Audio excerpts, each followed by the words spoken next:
Hello and welcome to Pig Chats. I'm going to shout at my computer because we were having technical difficulties today.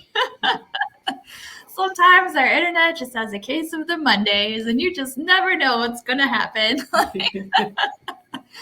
name is Brittany Sweeney. I am a communications manager with the Livestock Conservancy. We are super excited to welcome Gracie from the American Mulefoot Breeders Association. We could not be more excited that she's joining us to talk about these very special pigs. Charlene is also joining me today to talk about pigs and all of Swine Month. We're super excited. Charlene, do you want to introduce yourself and then Gracie, and then we'll play our Mana Pro sponsorship ad, and then we'll just jump into all of the fun pig fun. All right. Thanks, Brittany. I'm Charlene Couch. I work as a senior program manager for the Livestock Conservancy, and I am really lucky to know wonderful people like Gracie who do the work of conservation all day, every day. Gracie Cardwell is chairman of the board and registrar. Is that right? Of the American Mulefoot Breeders Association. She is passionate about her pigs, and welcome to Gracie. Thank you for being here.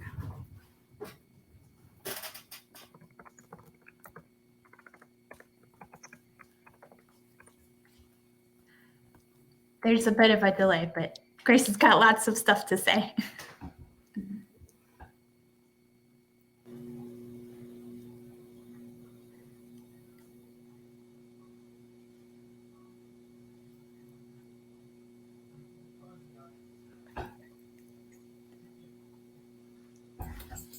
I don't know if we can hear you.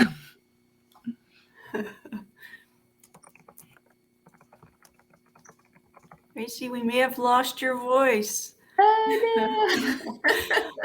Sorry, folks. We've been having some challenging rural internet issues for the last 15 or 20 minutes, so we're all struggling here.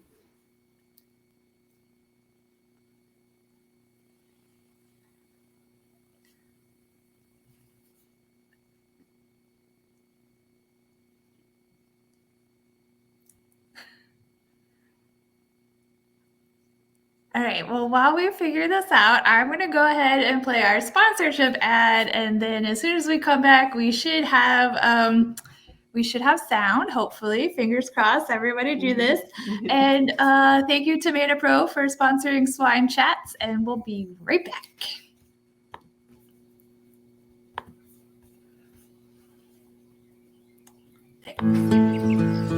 Champions, colleagues, roommates, and personal trainers. Whatever role they play, they're an important part of our lives. In their quiet way, and their not so quiet way. they keep us young. On our feet, on the go. They pull us back to nature. And push us toward the next adventure. And as much as we count on them, they count on us all the more. To nurture their lives. With the same commitment. To protecting them. Helping them grow. And thrive.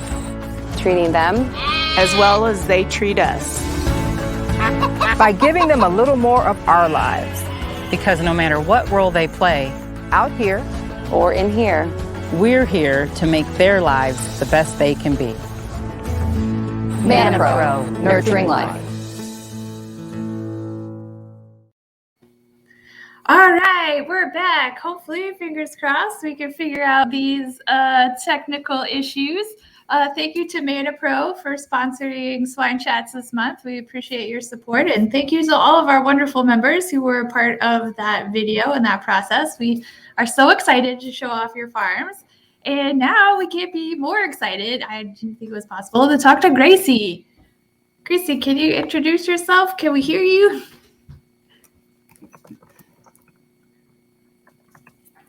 Oh, no.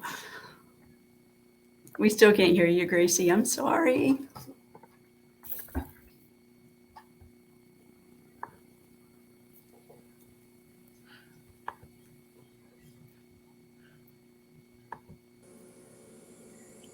Oh, maybe that'll work. I heard something.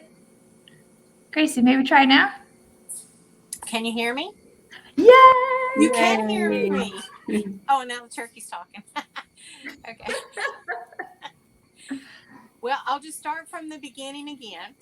I'm Gracie Cardwell. I am the current chairman of the American Mulefoot Breeders Association. We started that in about 2012 is when we started organizing. And then 2013, we finally got our paperwork in. We had a very small team that started. It was because the other registry was kind of falling by the wayside.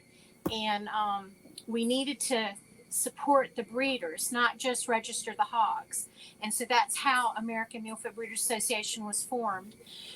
Me personally, I started Gateway Farm back in 2003. Kind of had a changeover with that. Started with and I know you only see part of me, but started with vegetables and berries and stuff like that, and then chickens, turkeys, went on that way. Got goats, and then it took me a while to get the infrastructure in for pigs, and I was between the American Guinea Hog, the Kune-Kune, and the American Mulefoot Hog. And what hit me on that, and I know this is silly and a long story, when I was a little kid, we went to the zoo, went to a farm, and I did not like seeing the mud squish up between the pig's toes. I just thought that was the grossest thing ever. And I said, I'm going to have a farm, but I'm not going to have squishy toe pigs. Even though cows can do that, but they just look cleaner. So my Uncle Lee Cassell said that there was a pig that had a horse hoof. And he described it, I'm doing the opposite hand.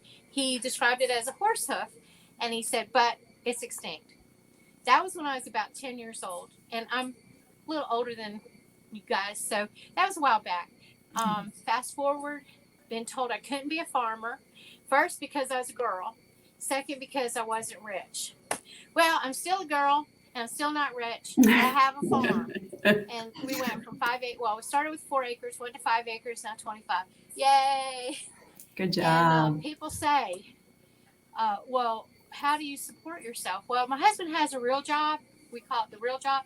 He's a millwright, and I'm thankful for that because he can fix anything if he wants to.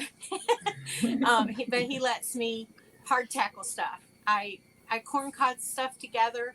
I try to make things work. I recycle, reuse, repurpose, do the whole thing. And but this has been literally a dream since I was before 10. When I was in kindergarten, the teacher wouldn't let me play with the animals because that's all I wanted to do. And they forced me into the kitchen, and I didn't want to do that. So I would sneak the food that we had in the plastic food and take it and feed the animals. And then one day, all the animals disappeared. I was a broken-hearted kindergartner because they wouldn't let me play with the farm animals. And but I knew that was my passion. And here it is, we've all the way up to getting ready to put some heritage breed cattle into the farm. But my Mulefoot pigs are a delight. They're easy. They're easy when it's hot. They're easy when it's cold. They're easy when the fence is down. You just have a few apples in your hand, bite off a piece of it, throw it in front of them, and say, piggy, piggy, piggy, piggy, piggy, or sir, sir, sir, and they just come running. And it's just a delight having them. They are an unusual animal. We do have problems within the breed itself where we have people that call them Mulefoots, but they might be related to wild hogs that have a syndactyl hoof. Syndactyl meaning the bones here fused together. The phalanges are fused, and then the hoof line comes out and covers those two toes. And just because it has a syndactyl hoof, which can occur in any population of pigs, does not mean it's a Mulefoot. A Mulefoot is a Mulefoot is a Mulefoot. There's nothing different, and their body type is different. They don't look like an American Guinea Hog, even though they're black. Their growth is different.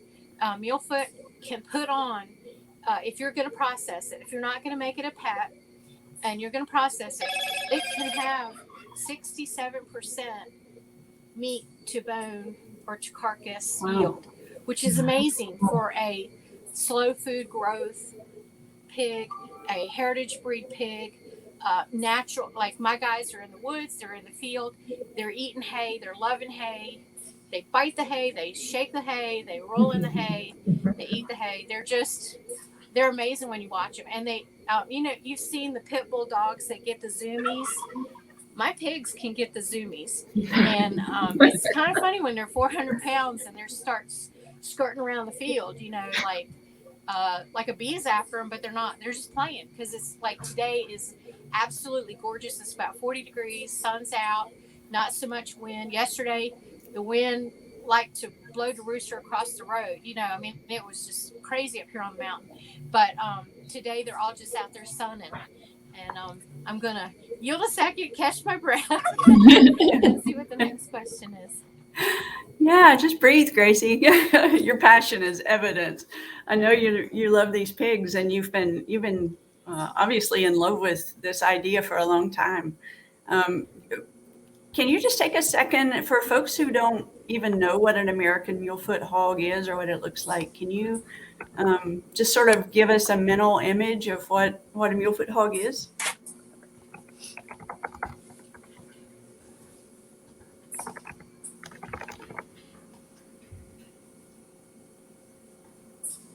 So I'm going to put up some pictures to kind of help with that. Thank you, Brittany.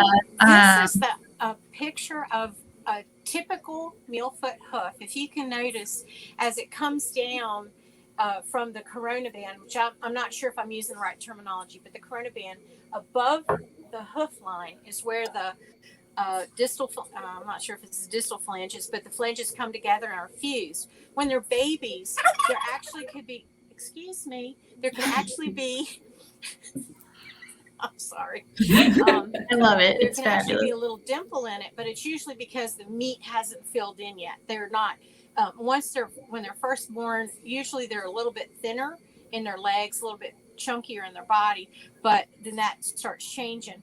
But the very center of that hoof, if you're looking at it, it's on my picture, it's going to the left, like it's her front left foot. We have had problems with people having a crease there, which is a total disqualification because it's showing that some cloven-hoofed animal breed in the past has been introduced into that line. And that's one of the things that typically on a Mulefoot within 2 to 3 generations, you can wipe out or recess most of the character flaws from another breed. Or I'm not sure if another breed were an anomaly, but we don't accept them if they have a crease, whether the crease is just in the very outer hoof wall or if it goes through. And we've had some people actually try to register pigs that have cloven hoofs and call them Mulefoot. And we're like, no, we don't do that. So this is a very perfect example. This came from Massa Meats in California. She was gracious enough to let us use that hoof picture. We were trying to, this year we're going to be requiring photos of everything, every litter, every piglet, because we've got to weed out the, I don't want to say because it could be that there's a genetic anomaly within a breed, and I'm not sure until we do the genetic testing. And there are some that have creases that are horizontal, which is overgrowth of the hoof. They just need to get them to lay down, put some apples in their mouth, and trim those hooves down if they're on soft soil or if they're not in rocky or whatever. But that was a great representation of what the pig, and it has to be on each one in the back of their hoof. Let me see if I get my hand going the right way. In the back of their hoof, whoop, whoop, whoop, they're going to have these two bones are fused together, and then they're going to have two little, forgot the word. Y'all know the word. Not dew claws.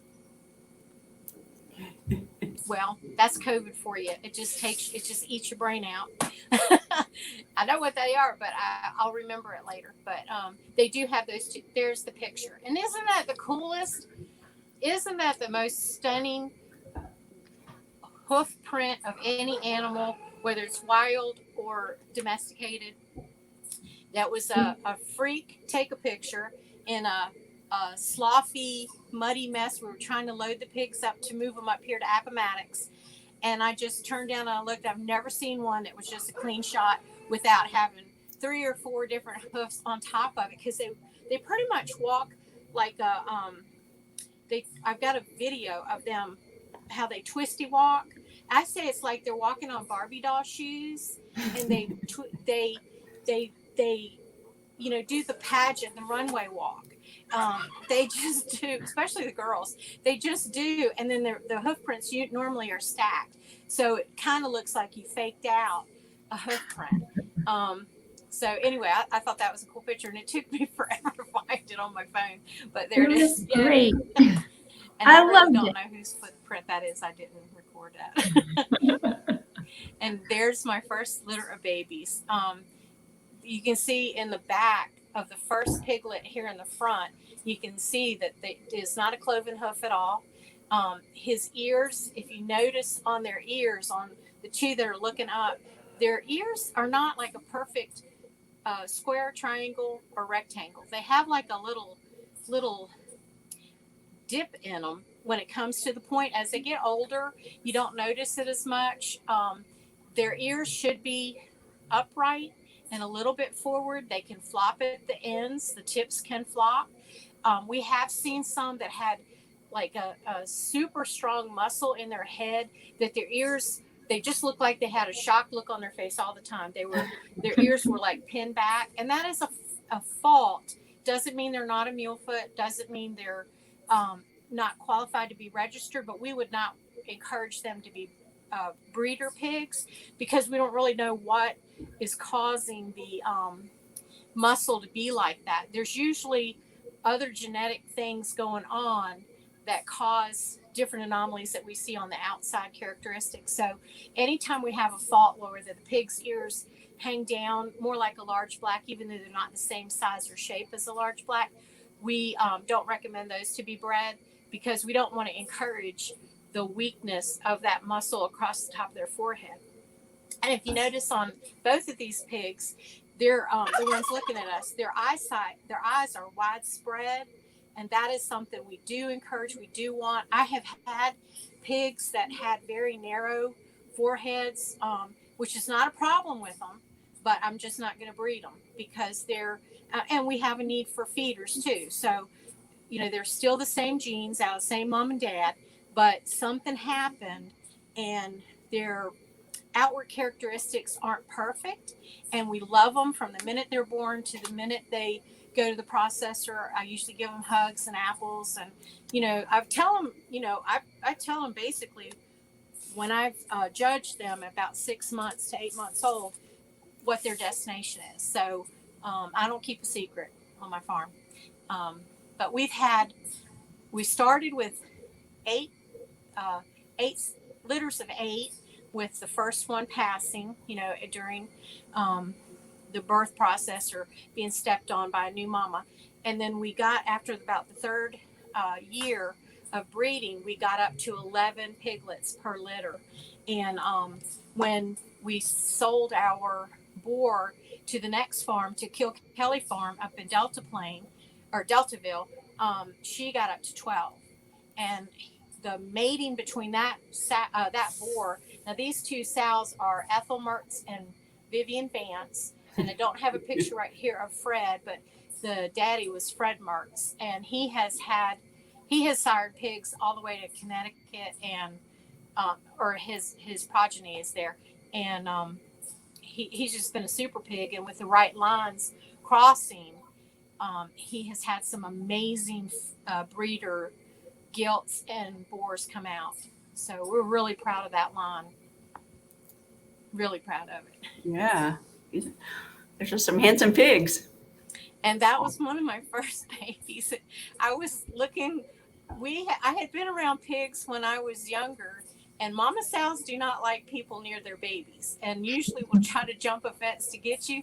So when I picked up that one, he wasn't upset and she wasn't upset, but I was kind of nervous of what her next step was. I was thinking, how high can I jump over this pallet fence? But didn't need to. She was really a good sport about it. I do know that sometimes there's different things that excite them. We had bobcat come in, and that was scary. And we've had fox and coyote.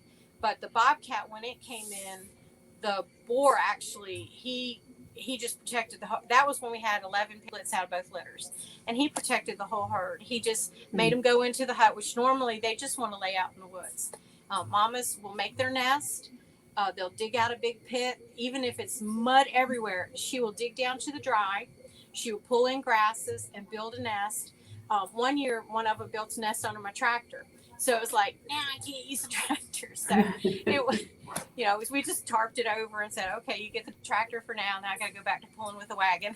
But you're manually doing it. But they will dig those pits. But Fred was such a good daddy. He knew he had to have an option. So he ran them up into the little, the pig, well, we called it the pig hut. It was like a long tractor shed. And then it had a loft in it with a ramp so they could go up in there and get out of the wet, because where we were before, we had a very bad problem with flooding. So and it was amazing that they wanted to build their nests and farrow right out into the woods, just a few feet away from the floodwaters, and they just did it. We had some tough times with that, but typically it was good. But Fred was an awesome dad, and most pigs, if you let the boars do what they're supposed to do instead of blocking them up into like a hut or whatever where they can't use their natural instincts, and the mamas especially, if she can't use it, it's going to stress her so much, and that will add to the if I don't want to say aggression, but protectiveness. It'll add to that. That's an amazing story. Oh my goodness. All right, and I think we've got one more. Charlene, and that, I'm not sure whose pork that is, but if you notice it, it has some micro marbling in it. It has good marbling. Mine typically has bigger fat caps, but it just depends on your processor. And I would encourage everybody to go to the smaller processors and put your cut sheet out to what your customers want. Get your USDA retail stamp on it and sell that pork instead of just sticking it in your freezer. Let other people appreciate it. Take samples down to your local restaurants. Get an appointment with your chef and take samples down and let him see the flavor or taste the flavor, or cook it right in front of you, or come back later. And then you're going to end up with this thing is aggravating me being stuck so hard. You're going to end up with customers that are sold on it. We've done chorizo pork. We've done breakfast age sausage. A new thing that, and I didn't even know what it was, is the cheek meat. It's cheek bacon. It's guanciale, which is an absolutely divine Italian meat to use for different foods. We've had great tenderloin. The only biggest problem I've had is I can't get a ham. This is a ham hog, but my mother and mother-in-law always steal my hams. So I have to go there and eat it. I haven't been able to put one in my own freezer. I'm telling on them. I'm sorry. But busted. Oh Lord. And they're like inviting everybody. I'm like, well, thank you. When are you going to pay for it? No. And but the pigs are good about growing big hams. They really are. Yeah, they are supposed to be really good ham hogs, and that meat. I mean, if you compare that to a typical lean pork product that you would find at most grocery stores, it is so different. It looks like cow steak, doesn't it? Right. When you take our pork chop, we do a tomahawk cut if we have a 2-year-old or larger pig. So we'll do a tomahawk cut. We'll leave the bone on it and then leave a 2-inch fat cap. And people are like, I don't want to pay for all that fat. And I'm like, but you're going to pay for it if you come back to me and need some lard. So why don't you just go ahead and cut it off and keep it? But when you pinch it, it just turns into like this velvet. It's smoother than butter. And it just, it is amazing. Let me see if I can do something else here. I'm sorry, I'm cutting myself off. It was just aggravating too much. Oh, there I am. Now it's probably going to flip over now because it's on the it's not holding on to anything. Okay, just don't fall. just don't fall. Now I can get off my foot. Gracie, it looks like there's a question. Anyway, Do you want to read so the question, the meat Brittany? is one of the prime things that people say, well, they're too expensive of a hog to get into the market, because they are expensive to buy. They're very rare. It's hard to find them. People travel 3 and 4 cities or 3 and 4 states across to get their pigs. I went to get my last boar in New York from Virginia, and it was a blizzard. It was a 2-day trip. It was like 12 hours one way, and oh Lord. And then he didn't work out. But so you just never know. And it is expensive that way. The processing, because you're not in an industrialized commercial, here's 300 pigs on a big tractor trailer and they just run them in like that. You're not doing that. You're doing one at a time. And we're using what I feel is one of the best processors here in the area. Well, he's not really in the area, but it's about a 4-hour drive. But he is very concerned about the meat. He's concerned about the animal. He's concerned about the process, and he's concerned about you getting exactly what you brought up there. We've had horror stories of breeders that raise up this amazing animal, and then they take it to the processor and they come back with 3 kidneys, 1 ham, crazy stuff, and there's no answer for it. Or the vacuum seal is busted and it's freezer burned, or the weight isn't the same. And so we're using one that Joel Salatin is involved in. It was called Teeny Meats up in Harrisonburg. I think it's Harrisonburg. And we've been very, very happy with the results. And people are crazy about the season he uses and the fact that you can go completely nitrate free. You can tailor the cuts to 1 pound or 1 chop per bag or as big as you want. And we love that. We're really hoping that we can get some closer down here and get some of the other breeders in the area to be able to not have to do that big long drive, because that drive is hard on your animal. And I think there was a picture that I had sent where Spurs, which was one of my favorite old ladies, where I was taking her to the processor, and the guy was not even concerned that I wanted to walk into the pen with her and feed her apples. And that tells me a lot about how they're going to care for your animal when it goes through the other line of it. And she was happy. She met a friend before the day, so she had cuddles through the fence, But I think people need to realize that to save farms, to save the food supply, to save all the craziness that's going on, you have to know your food, you have to know your farmer, and your farmer has to know where to go to get it processed so that they can legally sell it to you. Because we don't know what's going to happen next year, but we really have to have this in and out, the supply chain, not taking pigs just to the livestock market because you can't afford to feed them and you get 23 cents a pound. Are you crazy? When you can get $10 a pound of sausage, why would you accept 23 cents a pound to sell your pig? And then people don't even know what it is. So that's my whole thing. We've got to, and I'd like to see the Mulefoot family be as a co-op, even working with, not to crossbreed, but to work in marketing and sharing ideas and stuff with American Guinea Hogs and others, so that we can build a coalition of rare breeds and getting people to look at it's not just the slow food architaste, it's what it's on your table is healthy, it's safe, it's nothing added to it. The only hormones in it is because it's a male or a female. That's it, nothing added. And brain went out on that just now, sorry. That's okay. That's great. I guess you can see me, right? We can. All right. We have some questions. Do you mind taking some questions from people?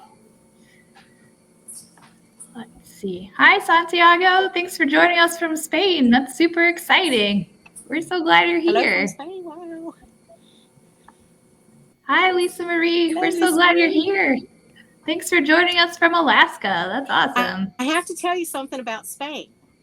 I learned this probably in 2013. I talked to a professor who was, or a PhD professor, who was head of the agriculture department in Florida, We were just getting ready to send our first set of gilts to Florida to a farmer, a breeder that was going to raise them up.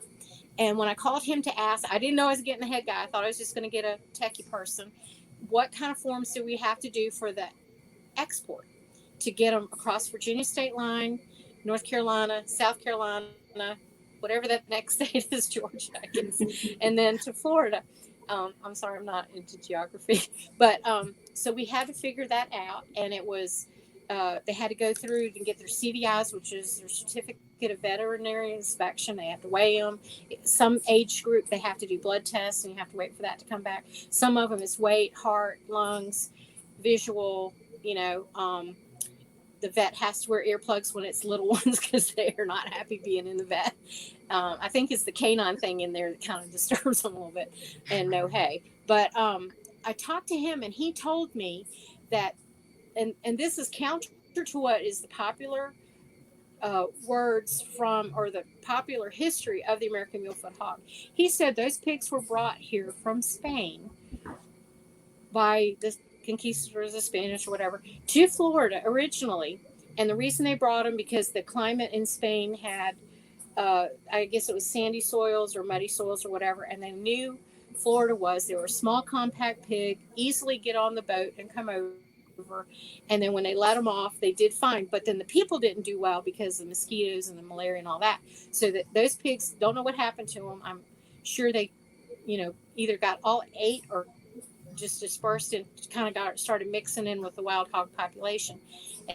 And then he said that later they came back around and went up to the Gulf, and then came into, I don't know if it was Louisiana areas or Texas, but that's probably where the Mulefoot ended up on the Mississippi River on the island.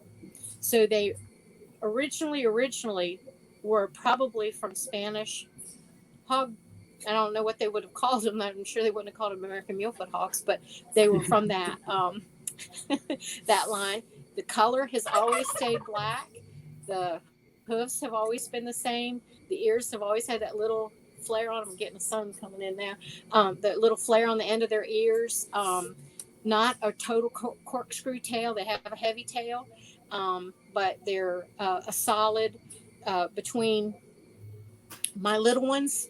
Probably at, and I'm rough on the numbers, probably at 6 months, they're about 40 to 60 pounds, depending. And I'm not putting on show pig stuff. I'm not doing soy at all. Please, people, don't use soy. It disrupts their reproductive system. It makes their meat different. Don't use soy. Try not to use corn. Corn is Kellogg's has ruined corn. I'm sorry, but they put all that Roundup stuff in it. We don't need that unless you can grow your own heritage corn and feed something that's clean. I wouldn't do it because you're adding other stuff in there. We just don't know what the results are for that. We don't have any testing for that. So feed them good feed, oats, rye. They love rye. Mine don't like alfalfa at all. I don't know why, but they don't like alfalfa, but they like orchard grass and timothy, and they'll eat the lesbadisa. I'm not crazy about it because to me it hurts my hands when I'm messing with it. The just the regular stuff. And then also, if you have a garden and you don't want to get in there and pull up all that stuff, and your garden is very well fenced, probably for deer, run your little pigs in there and they'll clean it up. They'll pull up the roots and eat the roots, and then they'll actually fertilize it for you. You're definitely going to want to turn it again. Don't leave them in there long enough that they compact it, because they will after time. But just let the pigs do their job. They're very good at it. They're very good. It's free labor, and they stay happy. Absolutely. Let's see. Lisa Marie also says she had a question about their hardiness. We have researched all the pig breeds on the TLC list, and Mulefoot was one of them. We have people, I'm not sure if you have been on our website or our email asking about that. I think my pigs can be out here in Virginia. We can get into the teens. We've not gone below 0. I would say the two main things that hurt a Mulefoot pig, or any pig, any livestock, is wind and moisture. So if you can keep them dry and keep them out of the wind, you don't need heat lamps. And as far as I know, if I put a heat lamp out there, they would come to the fence and laugh at me. They just don't need it. So check. I would start them early in the spring and see how they do and get acclimatized to it. I do know there are Mulefoots in Canada, probably above the Michigan region. So I don't know if we could connect you guys with those people and see like what their climate is. But if you have blizzard conditions, if you have super snows, when we've had 18 inches of snow, our pigs actually made little tunnel huts. Like they made their pigloos, and they just were just warm in there. And then they would take the hay bale. I'm sorry, I'm making you laugh, but it's true. I They would love carry it. their I hay love in it. and pack So it great. down, and it was perfect pigloo. So the design that we're doing with this property here is a big pigloo, and they love the round. They feel safer in the round. They don't get stuck in the corners. The babies don't get crushed, and so we're going to do pigloos. So I think it's doable, but your predation is a big thing, because you guys would have some big predators up there, serious predators. So your predation would be a big thing. Maybe get deer cameras or something, trail cameras to watch them when it's bad, and then keep them out of the wind and keep them out of the rain or the moisture, the snow, whatever. And then when it's a calm day, let them out and they'll handle it. I heard something here. Does that help? I mean, trial. I think Fencing. I have done everything wrong, so I'm probably the perfect expert on this. I started with wire fencing, which they can bite and twist because they're curious. They're very curious animals. They will grab onto, not in a mean way, but they'll grab your britches leg just because they want to know what mama's leg tastes like. And it's not they're trying to eat me. It's different texture, and that's how they learn. They don't have hands to touch, and they don't really have good vision. So wire fence doesn't really work. Cattle panels don't really work. I mean, they can. Electric is the best. We started with pallet fencing because it was free. And my husband said, if you get enough pallets, I will make you a fence. So I had two 11-foot trailers stacked to where it was illegal to haul it, and 2 truckloads full. And he came home and was like, oh my word, what do you expect me to do with that? I said, well, first off, you're going to build a fence, and then you're going to build some gates, and then you're going to build him a house. And so he did, and it worked. It worked until the post rotted. This is a bad story. And I had the sows on one side, and I had the boar on the other because the mamas needed a break. So the boar decided to climb up on the electric on the bottom, pallet in the middle, went over the fence, and rebred her for a 3rd litter that fall. And I'm falling. He bred her for the 3rd litter that fall, which was a beautiful, healthy litter. But it was like, no, Fred, don't do that. And the thing sprung back, so I didn't even know it until I could see the sparking of the wire where he had broken the electric wire side. So electric is the best. If they're bored and there's a big round corral panel, like a bullpen, they can flatten it. Their chompers can flatten it. If their chompers can bite through black walnuts, they can bite through anything. They're not going to tear the metal up, but they're definitely have a bite strength, probably like a pit bull. I don't know. Like a big dog. I don't know. They're and their teeth are way back. So I got so much light here. Oh, my big head in the way. There we go. Perfect. I'm gonna have to pull the shade. Their teeth are so far back. It's not like you have to worry about them biting you. The only worry you would have is tusks. If their tusks get a little long, we suggest getting your vet out there and trim them. Some people have opted to pop them out, when they're little. Once they come up there, I don't know if it's 6 months or a year when they come in, and they'll just have the vet pull them. Speaking of baby teeth, when they're newborn, especially in the spring because of the flies and stuff, the babies have needle teeth that can actually cut the mamas and cut each other. So we do nip those with little nippers. We haven't had to do it all the time, and I don't know if it's just how they developed or a specific litter, a lot of stuff. But definitely electric. You don't have to go high with it. We run our cows, our goats, and our pigs in the same, like separately, but in the same field. So we have a 6-strand, and we have the first is about, I want to say 6 inches off the ground. The second is 9, and then 12. And the pigs, first thing they do is they got to put that mouth right on that wire. They just have to. And when the first one does the ooh, ooh, ooh, and runs back, the other ones kind of learn, but then you'll still have a Delbert that has to go back at it again. And you'll see little sparks running off their nose when they hit it. And so what I do is when I go to feed them, if I'm running up to the electric and it's on, a lot of times I turn it off just to save energy. But if I kind of think they're going to press it, I'll just go up to it and just, whoo, and then they run back. So they think I got hit. So they're very smart. But you can kind of get over on them a little bit.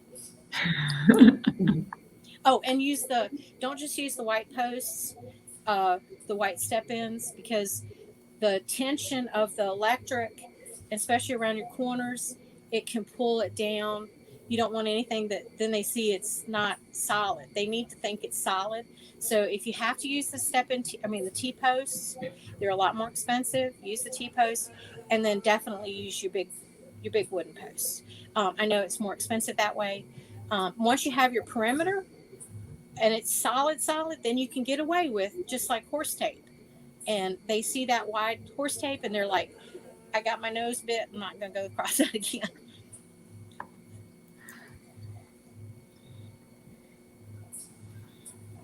Hi, Jared. How big do I get them? When they're born, they're just a few pounds. When I bought my boar, the last boar I bought, he was about 60 pounds. And when he passed, he was about 300. Okay, guys, he didn't work out. My previous boar, I'm not sure if we have pictures. I know there are pictures of Fred on the website, www.americanmulefoot.com, and it's a big pig laying down with the big jowls, which they're very known for. He was an amazing hog, came from Eastern Virginia, and he probably weighed 650 at his prime. He was an outstanding gentleman. He could sweet talk one of the sows and cover her, and then just turn around and walk to us and get his ear scratched. There was no threats or, none of the stuff that you see in some of these other breeds, these hot-headed breeds or commercial pigs. So it's hard to say. We've had some people say that they can get them to 200 pounds at 2 years old. I'm not sure about that. We did just invest in a big commercial scale. So we're going to be doing more metrics. Part of our census, we're getting our members to start weighing the piglets, weighing the whole litter at birth, weighing the piglets, and then doing like week by week weights so we can see what the gain is by the group and by the individual. Because if we don't have those kind of metrics, we don't know where we're going. I had one little piglet that was like slow behind everybody else, little Ricky, and he was a bottle baby, and he was just a sweetheart, but he couldn't pick up. And then once he hit a milestone, I don't know if it was 12 months or 14 months, he just blossomed. So I think it's a little bit of their genes and a little bit of luck and a little bit of, mama isn't throwing me off of the food, or my brothers aren't knocking me away, that kind of thing. If you do have a runt in the group, my suggestion is pull him aside and feed him extra, and you won't have a runt. He just had a late start inside mama, and there's no sense to penalize him from that. Commercial farmers, big production people will just destroy that animal, and we don't. We will grow them out. There is always a place for an animal in our place. Diet. Mine eat it's kind of a cattle feed. It's like an all-around feed that is mostly grains. It has corn in it, but it doesn't have a lot. And it's a 14. It's made in Martinsville, Virginia, It's a 14%, 13 or 14%. I don't have, it's called a something performance, but it's not a specific hog feed. We use it for everybody else because they're also getting hay, they're getting roots, they're getting, well, right now, not grubs because ground's froze, but normally they'll be getting grubs or, getting stuff out of the creek or the runoffs, I should say, not the creek. We don't let them in the creek, but they get that, acorns. One of the better things that I found, if you have a natural brewer near you, is get their brewer's grain. It's clean grain. It's warm in the wintertime, but don't dry it out. Just let it be fresh, but don't let it sit for 3 or 4 days. You'll end up with a layer of black mold on top of it. You don't want to feed anything that's moldy to your pigs. If you wouldn't eat it, don't feed it to them. And of course, they eat stuff I wouldn't eat. I don't eat eggshells, but mine do. They do get a little bit of table scraps. When we had a pear tree, they got the pears. Anything that the hornets destroyed, we gave them. In the fall, we go after pumpkins, people that have pumpkins, people that can't sell their pumpkins, and we're going to be putting out a pumpkin field out here. Sweet potato vines. They love sweet potato vines. That was just a fluke that I found out. I was just like helping this farmer clean out his field, and he had, half an acre of sweet potatoes, and I'm like, well, I'll help you clean it out. He's a retired Air Force vet from World War II, and I'm like, I'll help you. I mean, I don't have anything to do. I'm just a farmer. We don't do anything. So I came and cleaned it out. I ended up with 4 truckloads of sweet potato vines, and a lot of them had fingerling sweet potatoes on it. And he said, well, what are you going to do with that? And I said, I'm going to give it to the pigs. Well, what if they don't eat it? And I'm like, yeah, right. So they did eat it, and they loved it. But we do pumpkins. We do anything that we can get that's clean. I shy away from grocery stores because people are known to put nasty stuff down in those big bins where you shuck your corn, and it could be tobacco juice, tobacco, which I don't care about the tobacco part of it, but the human saliva, I don't want to be handling that. Chewing gum, paper, tinfoil, soda tops, I just don't have time for that. So I don't want to give my pigs something that's questionable, that I have to answer for later or that could actually kill them. So we shy away from that. But farmers markets, if somebody's on the side of the road and they're selling pumpkins or watermelons or whatever, and they've been there for a couple weeks, go by and ask them what they got left over, and you might get a truckload of some stuff they couldn't sell, and it's good, clean stuff. But you kind of have to know your people. Don't just trust anybody. So it is feed. That's a supplement. Make sure they've got some of the proteins that they need. It's hay. It's natural grazed. It's woodlot, so they're eating roots and grubs and lizards and frogs and mice and whatever they can catch. Natural stuff that I can pick up that's healthy. I try to do non-GMO here, but I can't always guarantee it. And I don't do organic because I'm just too cheap to pay all that money to have somebody tell me how to run my farm. So I just do it as naturally as I can. Great. I hope that answered your question, Jared. I'm a run-on sentence. I'm sorry. Rachel says, how high maintenance are the boars? Trying to convince my husband we need to go into Mulefoot pigs, but he doesn't want to mess with a boar. Honestly, a boar is no different than the gilts or the sows. The feeding is the same. They're going to eat a little bit more. If you leave your little boy pigs, the barrows or the little boars, in with the big boar by themselves, they're fine. They'll work out a pecking order. But if you have the baby girls and the mamas with them, the boar can find one of them that he doesn't like and be picky at it. And sometimes it's just a character thing. I don't think it has anything to do with their breeding. It's environmental, or it's the boar. He has to go. You have 10 pans of food and you have 8 pigs. He has to go to every single one. And then when he gets to that end and somebody's one next to him, he's got to push him away. It has nothing to do with, I think he's building character. He's teaching his son to be not a pushover. I don't know. But they're not mean about that. I've never had an issue with my boar being mean. The closest I've had was someone was kind of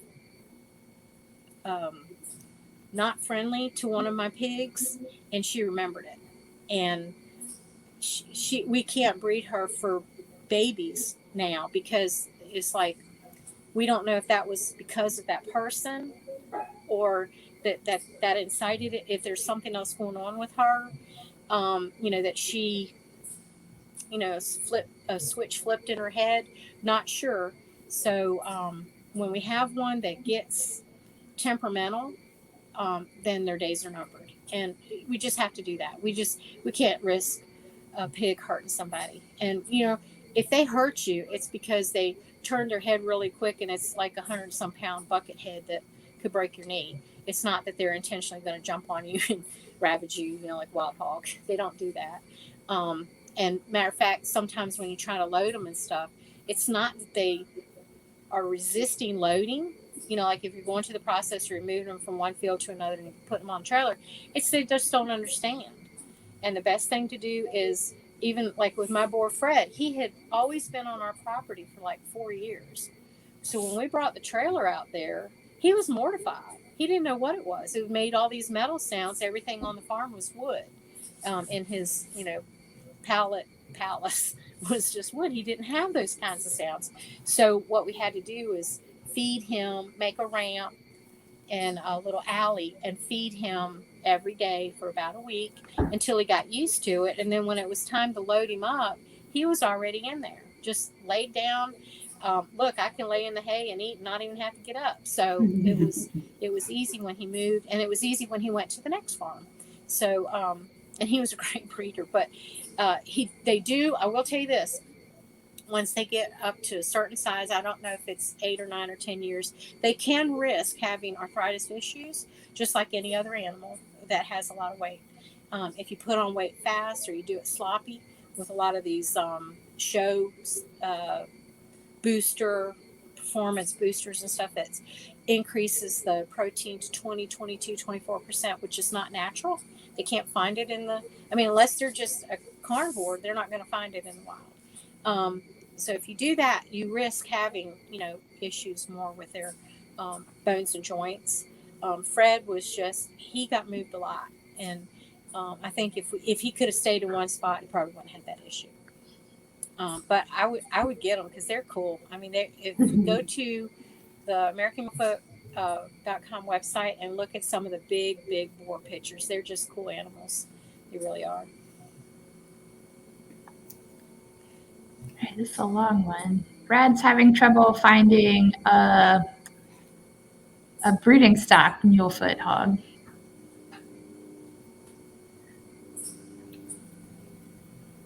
Okay, Brad, that is something that we're addressing right now with our board. We have been blindsided by some of the breeders that you're talking about, and don't like it. I think if you're raising dachshunds, you want your dachshund to look like a dachshund. You want it to be bred like a dachshund. If you're raising Arabian horses, you want it to function exactly as an Arabian, and it's no different for a Mulefoot pig. We have had people swear on their life that they had a Mulefoot pig and it was solid red. Well, you can call it what you want. It may have syndactyl hooves, but it's not a Mulefoot. There is a recessive red in the black genome of the color coat of animals, and red is in there. And how you're going to get it is if you inbreed it consistently for 20 years, you're probably going to start getting some red pigs. But is that what you want? Do you want to pull out recessive genes that aren't the best quality to make that pig? On the other side is we have had a couple from, this is a hard thing, from a certain farm that not only did we see it on their Facebook and on their website, but we had breeders go there to buy pigs and witnessed like a large 5-acre field that had from 4-month or 6-month-old to 5-year-old boars running with 4-month-old to 5-year-old sows. And it had every kind of breeding in it. And this one pig that's disqualified, you can find it on our Facebook. We're working on that. We can't remove registrations that are already there. We can only announce that we can't honor them. And once we get the DNA testing and we can prove that this is a pure Mulefoot line with a weird color anomaly, then we'll address that. But we don't have that proof yet. The only thing we know is if you have a black Mulefoot pig with solid hooves and a black Mulefoot boar and a black Mulefoot sow, you should come out with black pigs. They might have a little triangle or a couple pink dots on their nose. They could have a white corona band. And I have had some that I did not sell as breeders that had an injury when they were a baby, from a tusk. I had one that had an injury right here. And I just cleaned it out, peroxided it, iodine, Neosporin. And then he grew a perfect white circle. His hair came back in white. So and when I told the guy the story about him, I said, I can't in conscience sell him as a breeder because you don't really know if I'm lying or not. He has a white spot from an injury. I have pictures of the injury. I have pictures of the healing. And now there's a white spot there. But we just don't do that. We don't want anything to be questionable. But we have some people that don't care about that. They're more worried about the money. And I'm not going to say anything about how they run their farm, but it's not what we want. So contact us at the headquarters, email us. If you can get a copy of the registration papers, send me a copy of it, and I'll tell you what to look for. 2 things you look for is a double asterisk next to a name, and that is a disqualified pig. If it's far enough back in the line and it's been 8 other matings or 4 other matings, 8 other pigs brought in after him, there's a great chance you're not going to have a problem. But who knows? We don't know. We don't know the answer to that. If you have one that has an R next to his name, he's in the recovery program. There's something questionable about maybe not his breeding, or there was like a hole where he was at one farm and then he went to another farm, or his mom. We didn't have the paperwork on them because they were old line from the old registry. And so we're trying to pull historical notes together. And what happens is we put them in recovery. And then instead of just saying, okay, we're going to accept you and take your money and give you registration paper, we say you're going to have to prove it. So first thing, we got to have pictures of every side angle and every hoof of that animal. Clean pictures, no muddied up, fuzzy, blurry. We don't accept that. It's got to be perfect. It's called the recovery program. And then the next step is to get the recovery 1, which is the second generation from the one that has the problem with their lineage, is they have to be bred to an unrelated, purebred registered animal. And then when they have that litter, and it can be more than one litter, but they have that litter, all of those piglets have to come into the recovery, 1 fee, but all of them have to go through the pictures, tagging, everything, so that we can prove that boar or that sow is not giving us chipmunks, spots, white feet, cloven hooves, whatever. And honestly, there are people that will we don't have the funds or finances, and I don't think people want us to go inspect their farms, inspect their breeding programs. If we had that, it would be different, but we don't. So the best thing we can do now is ask everybody that's registering a pig, and it's not in the charter or the bylaws yet, but we're getting ready to do a business meeting about that, and hopefully we can address that and have the photos for every pig and have it part of their record. And with the tags too, you've got to have that tag on there. Even if they lose the tag, that's part of their permanent record. And so that we can go back and identify this is that pig. And really, when you have them, you can look at them in the face and tell them apart. You really can. And I hope that answered your question. I know it's not a happy situation when you have people doing things unethically or because they don't know, either one. And you just have to make yourself aware of all the characteristics. It's on the website. I think it's over breeder information. I'm not sure. I should have that knowledge, but there's all the points they judge them on from back in the 1900s and the characteristics from them. We didn't make up new characteristics. We're using from the old 1900s standard. I think we've got a few more questions. Lisa Marie wants to know if they'd be doing okay in a marshy area in Alaska. Yes, they do well. The difference on a cloven hoof, where'd my hands go? A cloven hoof and a solid hoof. The cloven hoof where are you? The cloven hoof is going to get mud up in it. And then you've got 2 frogs under here, just like on a horse has a frog, or goats have 2 frogs. A horse has 1, but a goat or a cow has 2. It's a smaller path between the 2 cloven hooves. And so if you get a damage to that pad, there's not a lot of room for it to clean out, to come out. And then also you can get infection in between the toes. A solid hoof, the Mulefoot on the pad, and you saw that picture before, is a much wider surface area, and typically they're walking on their tippy toes. If you can see them, they actually walk like they're on the runway, like just prancing around on their little Barbie shoes. And they walk up on the tip, so that does help. As long as you've got good soil, that helps keep that trimmed down so that there's no place to catch.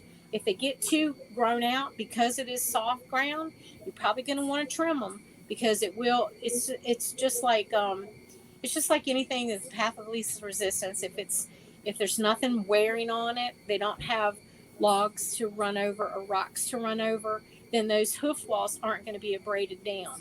So you probably would want to trim them, but it should do great, because that's what happened in Spain, that's what happened in Florida, and that was on the Mississippi River. And those poor pigs was living on an island for I don't know how long before Holiday caught them. I love it. All right, and Rachel Marie wants to know, can you run multiple boars together like you can right now? Boars together are fine, but you really, for the breed's sake, you have to keep them separate when they are in season. You don't want to have a questionable like Bob and Tom and Joe, and then you don't know who covered Sally.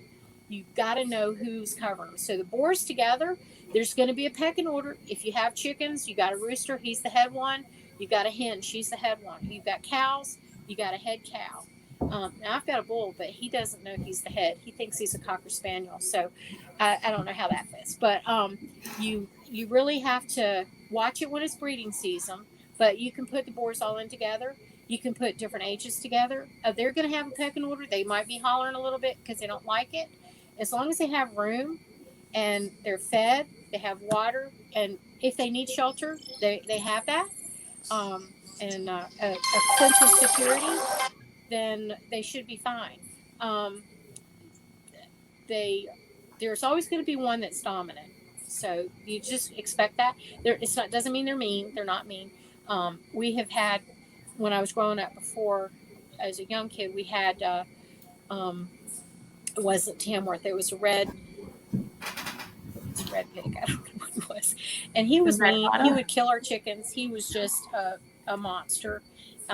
Break through the fence, get over to the neighbors. I mean, he was not happy where we lived. He wanted to change his address, and Dad changed his address to freezer camp. So that stopped all that nonsense. But these guys aren't even like that. I was afraid of them, the boars, and then having the mama's farrowing, and we ended up on the farrowing side. We ended up having sisters that would farrow within a day or so of each other.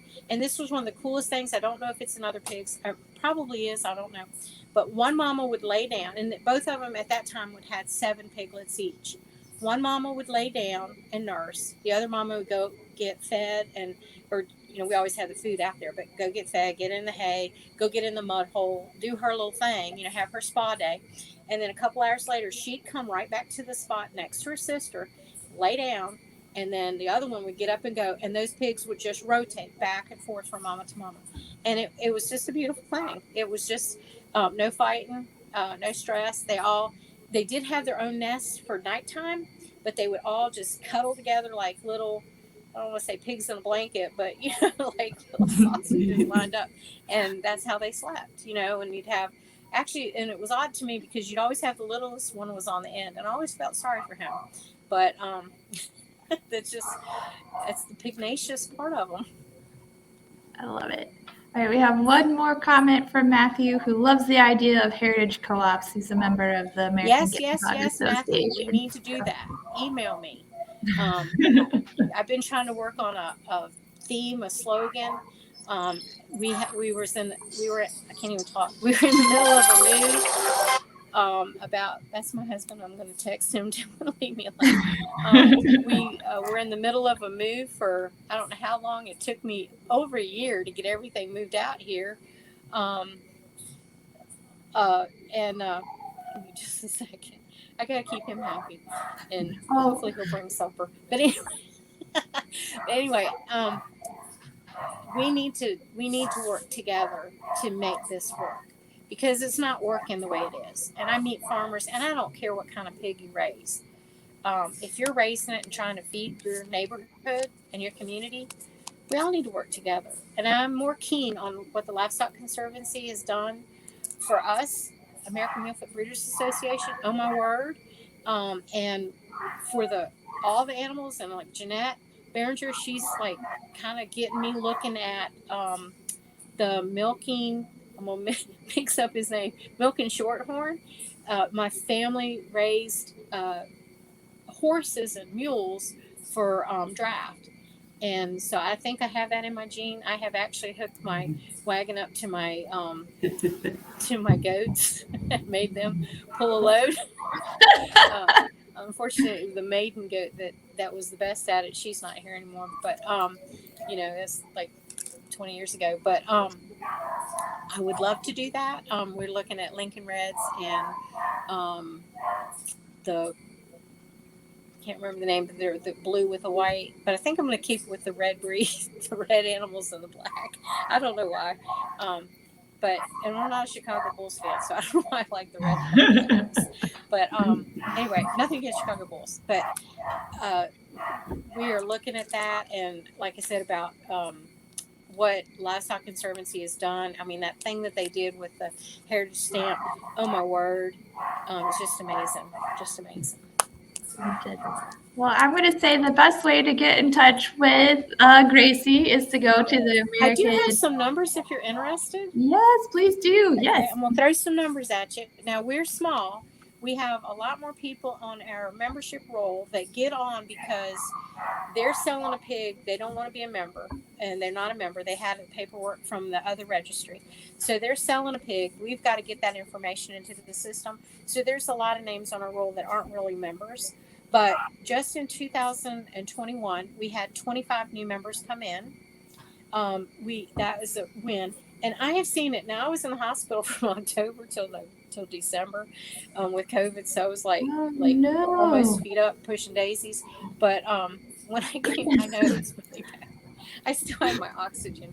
I can't even walk hardly. But anyway, I was out with the pigs last night and scratching their ears while my husband was feeding them. He's like, yeah, and you're the farmer. He's carrying the feed. So bless his heart for helping. Train of thought, where did you go? Oh my word. You're giving us some stats. Say that again. You were giving us some stats about your in the hospital. November, December, I started getting PayPal announcements of people paying their dues, and some of them were paying the 2021 right in December, because we go January to December. If you join on December 31st, you got to pay on January 1st too. I'm sorry, that's the way it is.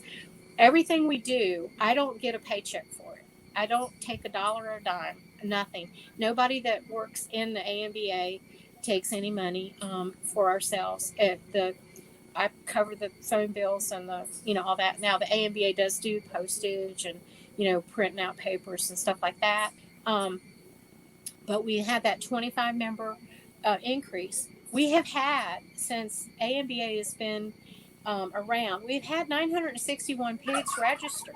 Now, it doesn't mean they're all there, because when we started, it was barely 200. A lot of them have ended up being feeders, and like Fred Mertz, he rest in peace or rest in pieces.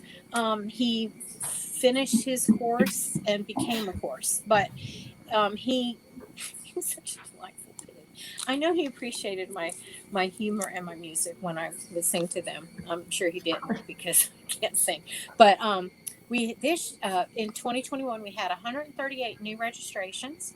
We had 45 transfers, which is just taking one farm is selling their breeder to another farm.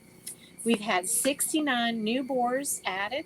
Now, a lot of times people are only registering that one because he's exceptional. It's $10 to register one. It's $30 to register your whole litter. So we had 69 new boars born. We had 100 gilts born last year. And we've already had a lot of turnaround this year. And so I'm so proud. The largest litter sizes we've had, which this kills me on Fred's part, we had in sextuplets and septuplets, we had 15 individual litters each that had those numbers, which rated on the commercial size pigs, that's low. They want 12 and 14 litters, or 12 and 14 piglets in a litter. So we had 6 and 7. Our first was 8, and then we lost one out of each. We have had, I think I stopped doing my chart. We had 8 piglets. What is the word for 8? I'm sorry. Octuplets. We had 8 octuplets. 10 sets of octuplets. That's how I gotta say it. I gotta say it the right way.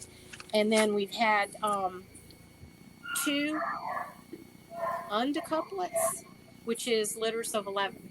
So that one came out of one of our pigs that we sold to Silcott Farms up in Northern Virginia, or kind of above Charlottesville, somewhere up there. And he had 2 litters this year that had 11. So yay! And that's on Fred's line. And Fred was the man. I mean, he was the one that was doing it. I'm not saying skip everybody else's pigs. I'm not, because there's stuff in each one that is so important, and we can't lose a line because of a crease or a white spot on the cheek or whatever. We don't want to lose any of them. We need to test all of them and see what we've got, because otherwise we don't know. We just have papers. That's all we have. I think that was the last of. I love it. Those are fantastic numbers. That's so exciting. I'm so excited. Yeah. I'm so sorry. I'm like the poster girl for. We should have named the farm "What Next?" Or "Are You Kidding?" Because anytime you deal with me, it's going to be I don't want to say a foobar, but that beginning of it was rough. But I'm so glad we endured. I have a lot more stories if you need to do this again. That's fantastic. I'm going to put up ways for people to contact you or the AMBA. So we have the website, AmericanMulefoot.com. Y'all are also on Facebook at American Mulefoot, and Instagram, where you can see some great photos. I haven't gone on Instagram, so I don't even know what it looks like. That's okay. I saw some cute pictures. I was like, yay, pigs. We do have an email address. It's Mulefoot, MULEFOOT registry at gmail.com. And when the internet works, I get it and respond. Mulefoot registry at gmail.com. And I do try to respond. The phone number, please don't spam my phone, because Verizon doesn't like me, but it's 804-590-9577. And please don't call me at 11 or 12 o'clock at night. I don't like that a lot. And I have done the 2 and 3 hour calls, but it's a little hard. But this has been wonderful. And I'm excited to be able to work with American Guinea Hogs and Matt and see what we got to powerhead this thing. Absolutely. Really do. And then, Gracie, you also have a website. It's gateway.farm. Yes, that's us, gateway.farm. And it's still not updated. I just don't. One of these days it'll be updated. But those ladies that were over there, they came here. The pork is all gone. The ladies came here. The goats came here. The chickens kind of came here. We had a lot of issues with that when we were moving. But and I do have a suggestion, and it has nothing to do with American Mulefoot Hogs. If you ever have to move your farm, don't just turnkey it to the next people and start over. Don't try to move your stuff. Just don't. And if you have kids and they leave, they have to take every last sock out of your house before they're allowed to leave. I mean, we are dealing with so much. And it's just because I'm too much of a softie. I'm sorry. So, that's okay. Thank you so much, Gracie. This was so much fun. I learned so much. Your stories are incredible. And we're just so thrilled that you could share that with us and everybody on social media today. we hope that you feel better, and Thank you. we Thank hope you. I'm people gonna reach get out my- to you. I'm gonna plug myself back in. I didn't even have Gracie, coffee thank yet. Look at you. that. That's just- Thank you so much. Thank you. He was cheering me on. Anyway, thank you guys. Are we good to go? We're done. I'm just going to say a quick thank you to our sponsor, ManaPro, and a quick shout out to all of our members for making Swine Chats possible. We appreciate you and your support, and thank you for supporting breeders like Gracie, who do the hard work of raising the amazing animals that are on our list. So we appreciate all of you so much. And if you're not a member and you want to become one, just go to our website. That's livestockconservancy.org, and we'd love to welcome you into the community of people that support rare and heritage breeds. And we hope everyone has a wonderful afternoon, and we'll be back next week to talk about pork processing. We hope to see you then. Bring lots of questions, and we'll see you later. Have a good one. And thank you, Gracie. Bye, It was so y'all. great Thank talking you. with you. Thank you so much. Happy hogging.